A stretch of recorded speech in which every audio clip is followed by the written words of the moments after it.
Assalamualaikum warahmatullahi wabarakatuh. Alhamdulillahirabbil alamin wassalatu wassalamu ala asyrofil anbiya'i wal mursalin wa ala alihi wa sahbihi ajmain amma ba'du. Wa qala Allahu ta'ala fil Qur'anil Karim a'udzu billahi minasy syaithanir rajim. Bismillahirrahmanirrahim.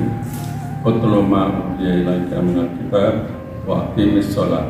Inna sholata tanha 'anil fahsya'i wal munkar wa la dzikrullahi akbar. Wallahu ya'lamu ma tasna'un. Pertama-tama marilah kita panjatkan puji serta syukur kita kepada Allah Subhanahu wa taala bahwa pada kultum sore hari ini menjelang buka puasa memasuki hari ke-21 Ramadan 1444 Hijriah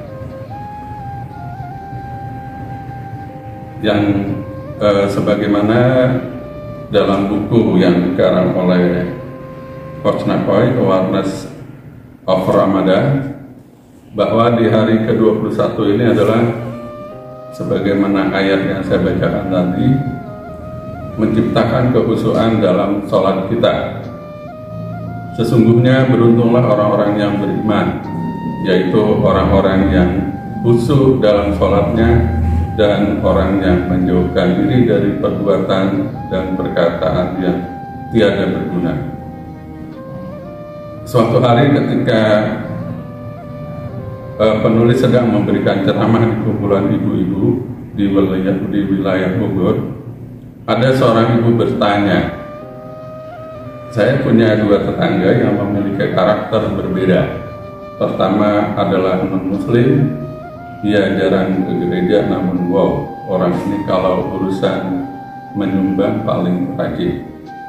Bahkan ada perbaikan masjid saja ia paling banyak menyumbang, tidak sombong dan suka gotong royong. Sebaliknya, tetangga saya yang lainnya adalah seorang muslim yang rajin sekali sholat, namun ia pelitnya minta ampun. Sudah gitu tidak mau ikut gotong royong dan sering memfitnah dan suka bermusuhan dengan tetangga. Padahal ia paling rajin sholatnya, Pak. Saya merenung sebentar lalu menjawab, itu karena sholat.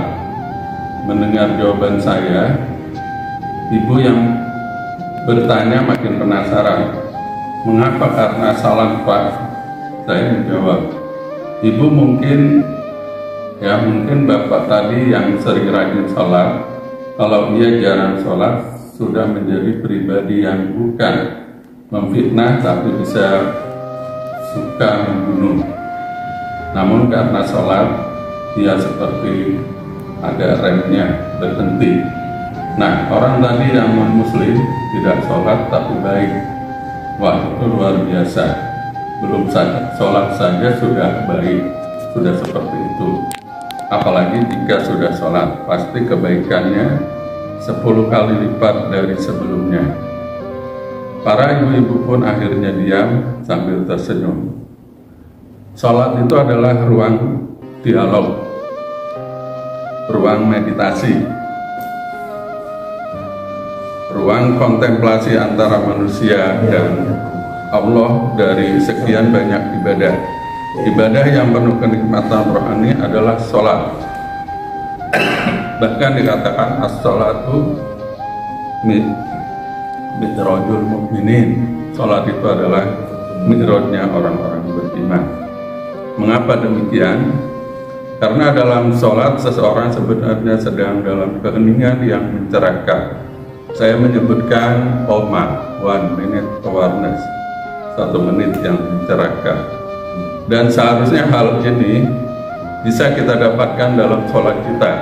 Sayangnya sholat yang awalnya adalah ritual ibadah penuh kesadaran, lama-kelamaan bergeser menjadi rutinitas yang dilakukan tanpa kesadaran.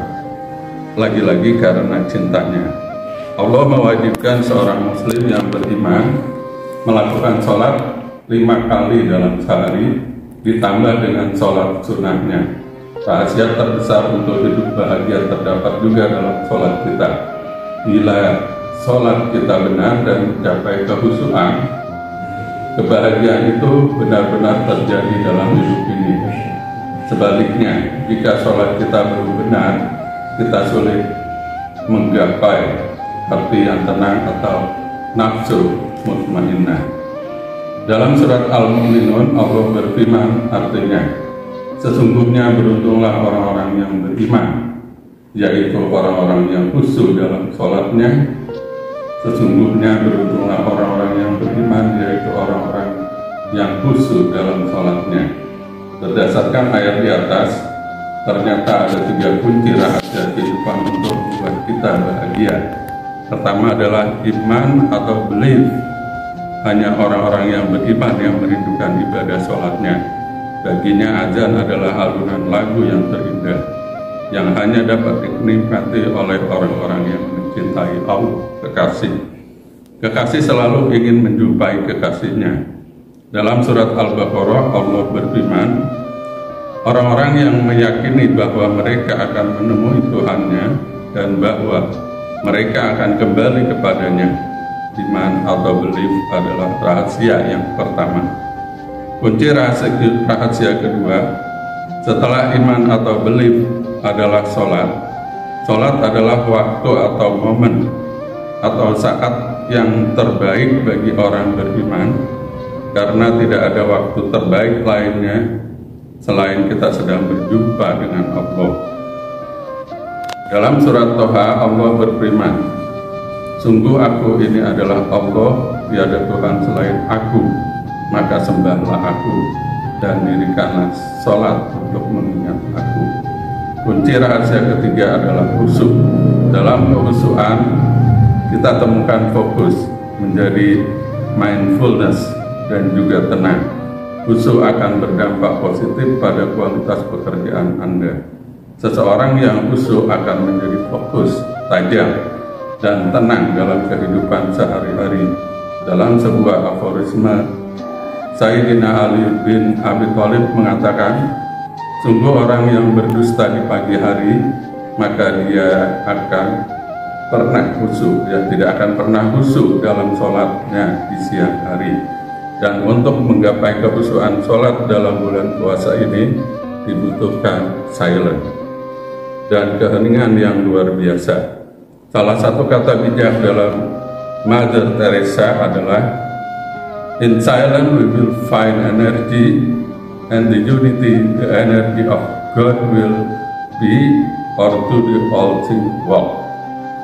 Dalam keheningan kita akan menemukan energi dan persatuannya dengan energi dari Tuhan atau dari Allah. Akan membuat kita dapat berkarya. Dalam keheningan itulah kita bisa berdialog dengan Allah, dengan Tuhan. Dalam kesempatan Ramadan kali ini, hayati dan nikmati kekhusyukan dalam kekhusyukan Anda yang terdalam dalam sholat Anda, karena pada saat sholat itulah Anda menemukan kesadaran yang tentunya sangat dalam. Demikian untuk di hari ke-21 ini.